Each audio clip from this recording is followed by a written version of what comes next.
안녕하세요. 이박의 배낭 메고 세계 여행을 진행하는 이박입니다. 지난 시간에는 그 쿠시나가르에서 바라나시 가는 그 여정과 인도만이 가지고 있는 독특한 그 장례 문화에 대해서 이야기를 했습니다. 이번 시간에는요, 톰 소유의 모험을 쓴 미국의 그 소설가 마크 트웨인이 역사보다 나이가 많고 전통보다 나이가 많으며 전설보다도 나이가 많다라고 묘사한 바라나시 이야기를 해보겠습니다. 수천 년 동안 그 북인도의 문화 중심지이면서 가장 인도다운 도시로 남아있는 바라나시는요, 북부 그 우타르프라데시주에 있습니다. 인구가 한 116만 명 정도 거주하고 있고요. 힌두교, 자이나교, 그리고 불교의 성지입니다. 과거의 인도 사람들은 이것을 이제 바라나시라고 하지 않았고요, 까시라고 불렀습니다. 바라나시라는 이름은 영국식 이름이고요, 영국이 먼저 부르기 시작한 겁니다. 바라나시 동쪽 끝에 있는 겐지스의 작은 지류의 이름이 바루나입니다. 그 강가에 있는 바루나 가트로부터 시작해서 서쪽의 끝에 있으면서 80을 의미하는 아시 가트 부근에 흐르는 지류까지 약 한 4km 정도 돼요. 이 4km 안에 80개의 가트가 있습니다. 그래서 이 바루나와 아시의 이름을 조합한 것이 이 바라나시입니다. 이게 이제 바라나시라는 도시 이름의 기원이 된 거죠. 힌두 신화에 등장하는 삼신 중에 파괴와 재건을 담당하는 신이 시바입니다. 시바의 창 끝에 세워진 곳이 이 바라나시고요, 시바가 축복한 곳이기도 합니다. 시바가 그 또 다른 삼신 중에 하나인 그 창조의 신 브라흐마가 그 싸우던 중에 브라흐마의 그 머리가 5개 달려 있어요. 그 중에 하나를 베어버렸습니다. 신들의 싸움에서는요, 승자가 패자를 욕보이고 자신의 용맹함을 나타내기 위해서 패자의 머리를 허리에 차고 다닙니다. 시바 또한 그 브라흐마의 머리 중 하나를 가지고 이제 다니면서 이제 어시됐겠죠. 그러다가 이제 바라나시에 이르는데 그때 갑자기 브라흐마의 머리가 땅에 떨어지고요, 없어져 버렸어요. 그 이후에 바라나시는 성스러운 곳으로 변했다고 합니다. 바라나시는요, 아요디아, 마투라, 하리드와르, 칸치푸라이, 우자임, 드와르카와 이게 전부 7개 성지인데요. 그 중에 힌두 7개 성지 중에 하나이면서 이 바라나시에만 한 2만 개의 사원이 있다고 합니다. 이곳이 더욱 특별한 것은요, 힌두교인들이 가장 사랑하는 시바가 손수 세웠고, 그리고 겐지스 강에서 목욕하고 화장한 뒤에 강에 뿌려지면 모든 고통의 근원인 그 윤회를 끝낼 수 있다고 믿기 때문입니다. 그래서 힌두교인들은 이 바라나시를 영적 수도로 여깁니다. 이 때문에 그 겐지스 강가에 만들어진 계단, 즉 가트죠. 가트가 처음부터 끝까지 쭉 연결되어 있는데, 이거를요, 그 인도 전역에 있는 왕들하고 재력가들이 자신의 종교적 업적을 남기기 위해서 개인적으로 만든 겁니다. 이 사진은 그 도심에서 그 가트로 몰려가는 사람들 사진이에요. 군중이 하루 종일 이렇게 몰려갑니다. 사람이 얼마나 많겠어요.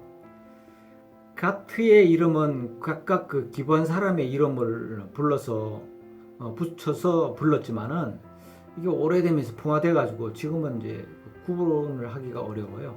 그냥 하나의 연결된 가트로 보입니다. 하지만 그 중에서도 아주 유명한 가트들이 있어요. 그 중에 2개만 먼저 알려드리려고 합니다. 먼저 화장터로 알려진 그 마니까르니까 가트입니다. 지난 회에 제가 바라나시의 장례 문화에 대해서 이야기했죠. 바로 이것을 소재로 얘기한 겁니다. 이곳에는요, 그 화장터를 기반으로 살아가는 불가촉 천민이 있어요. 카스트의 4대 계급에도 포함되지 않는 아주 불가촉 천민이죠. 이 천민 취급도 제대로 못 받는 사람들이에요. 그런데 이 바라나시 최고의 부자가 이 불가촉 천민이랍니다.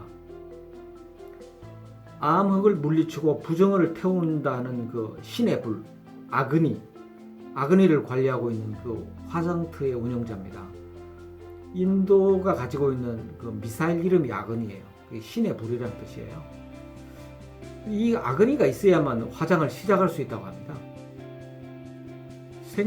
생전에 그 사용하던 모든 금부치를 사막하고 난 다음에 제거하지 않아요. 그리고 그대로 화장하는 풍습이 있습니다. 그래서 이 재에서 금부치를 수습해내면 큰 돈이 벌린다고 합니다. 이 불가촉 천민 중에 그 화장터 주인이 겐지스 강에 내려다 보이는 곳에 크고 아름다운 건물을 가지고 있답니다. 우리네 기준으로 돈 많으면 존중받을 것 같은데요. 이 사람들은 아무도 이 사람을 부러워하거나 존중하지 않는답니다. 좀 이상하긴 했어요. 우리 옛날 그 속담에 개같이 벌어서 정성같이 쓰라고 했는데 이 사람은 아마 정성같이 쓰지 않았나 봅니다. 그리고 이제 두 번째 가트는요, 매일 저녁이면 힌두교 종교 행사를 진행하는 다사시와 아메르 가트입니다.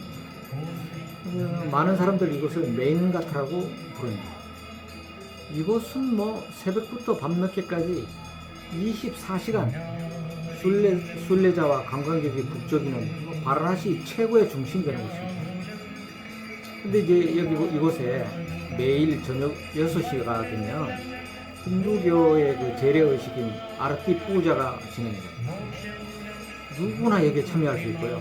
심지어 개도 뭐 경계 없이 앉아 있습니다. 구름같이 몰려온 신자 그 수천 명이 그 힌두교 경전인 리그 베다를 암송하고요, 향을 사르고 무대에 5명의 남자 무희들이 춤을 추고 종소리에 맞춰 춤추고 불 피어져 있는 향을 들고 춤추고 그렇습니다.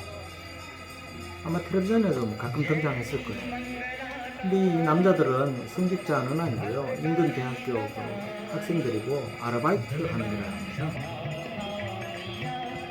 이 아르바이트 하는 그 무희들하고 다르게 진짜 성직자들은요, 건물 안에 있어요. 건물 안에서 리그베다를 한 글자도 틀림없이 암송을 하는데요. 이 암송하는 걸 그대로 방송해 줍니다. 틀리면 절대 안 된대요. 왜냐하면 틀리면 우주의 질서가 무너진대요. 믿거나 말거나 그렇습니다. 제 옆에 앉아 있었던 그 힌두교 신자, 75살 먹었다는 그 남자 신자는요, 죽기 전에 순례차 왔다라면서 저한테 한국의 종교가 뭐 어떤 게 있냐고 물어봤어요. 한국에는요, 불교, 기독교, 뭐 천주교가 대부분이라고 얘기를 하니까 왜 힌두교를 안 믿냐고 굉장히 의아해 하더라고요.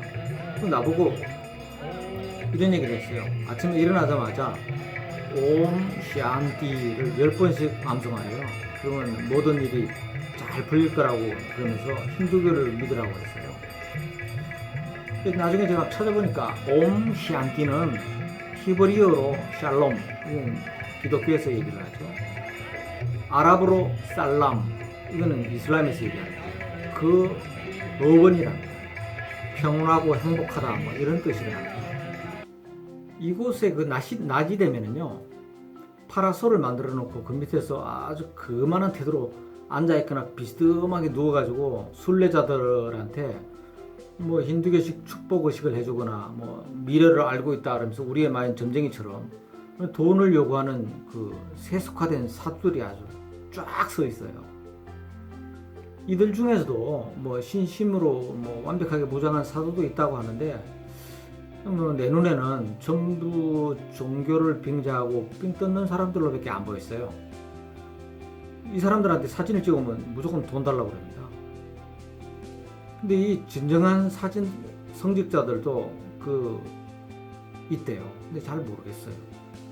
근데 파라솔 안에 그늘에서 그만한 표정으로 있는 사두하고는 다르게 초라한 모습으로 강가에서 경전을 읽거나 명상에 잠겨있는 그런 사두도 보입니다.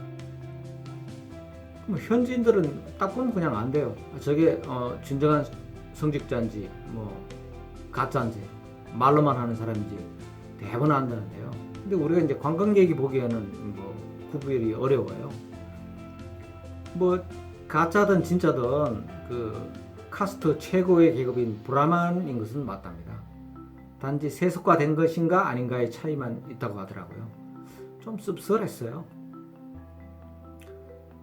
이 사진은 결혼식 사진이에요. 아주 독특한 광경이었어요. 전통 복장을 한 남자가 전통 복장을 한 여자를 끈으로 연결하고요. 남자가 끌고 가는 그런 모습이에요. 개 끌고 가고 있는 거 느낌하고 비슷했어요. 내가 당사자한테 쫓아가서 이게 무슨 일이냐고 제가 물어봤어요. 그러니까 이제 결혼하고 난 다음에 성스러운 겐지스강에 인사하러 온 거랍니다. 이거 사람들은 결혼하면 겐지스강에 가서 인사한대요. 이 좀 어디서 본 것 같지 않아요? 북한에서 결혼하면요 김일성 동상회가 참배하러 가거든요. 그거하고 뭐 비슷하다는 그런 생각을 했어요. 바라나시에는 그 한국인하고 결혼하고 게스트하우스를 운영하는 띵구라는 사람이 있어요. 이 띵구가 운영하는 그 게스트하우스 이름이 옴 레스트 하우스입니다. 이 띵구는요 카스트 두 번째 급인 크샤트리아 신분이었다고 하고 한국인이 가면 굉장히 반겨줍니다. 그 관광객들이 맥주 사기가 굉장히 힘들어요. 근데 맥주도 아주 잘 사다 주고요. 말만 잘하면 숙박비도 조금씩 깎아줍니다. 저도 조금 깎았어요. 무엇보다 그 띵구가 운영하는 게스트하우스를 찾는 이유가 있는데요. 이 바라나시 골목에 들어서면요, 소똥하고 개똥이 어우러져서 나는 아주 독특한 악취가 있습니다. 근데 이 집에 가면 이 악취가 덜합니다. 그래서 왜 그런가 하고 제가 며칠을 있으면서 봤는데 하루에 서너 번은 청소하는 것 같아요. 아주 부지런했습니다. 저는 그 옴레스트 하우스 맨 꼭대기층에서 큰 방을 혼자서 사용했는데요. 여기에서 보면 겐지스강이 한눈에 내려다 보이고요. 아침이면 원숭이들이 때로 찾아와서 막 창문을 흔들고 그래서 늦잠을 잘 수가 없어요. 이곳에서 한국인 젊은이들하고 인도 영화, 발리우드 영화라고 그러죠. 그걸 보러 갔어요. 간 김에 이제 뷔페도 먹자고 그리고 쇼핑도 하자고 그래서 이제 그곳에 갔는데 이곳은 그 가난한 인도하고는 완전히 다른 나라였습니다. JHV 몰이라고 하더라고요. 입구에는 그 몽둥이를 든 경비가 그 현지인 중에 그 초라한 옷을 입은 사람들을 들어가려고 그러면 몽둥이 때려요. 못 들어오게 하고 외국인은 안 막습니다. 이곳 안에는요 유명한 브랜드 매장이 모두 있었고 인도에서 찾기 힘든 그 대형 슈퍼도 있었어요. 이곳에 방문하는 사람들은 그 길 바로 건너 사는 가난한 사람들하고는 마치 종족이 다른 것처럼 보였습니다. 그 영화 제목이 발라라고 하는 영화였는데요. 특이한 점에는 중간에 쉬는 시간이 있어요. 이 시간에 이제 화장실도 가고 간식도 먹을 수 있어요. 영화의 한 3분의 2 정도가 춤하고 노래였습니다. 내용은 제가 대충 그냥 그림으로만 이해했는데 그랬습니다.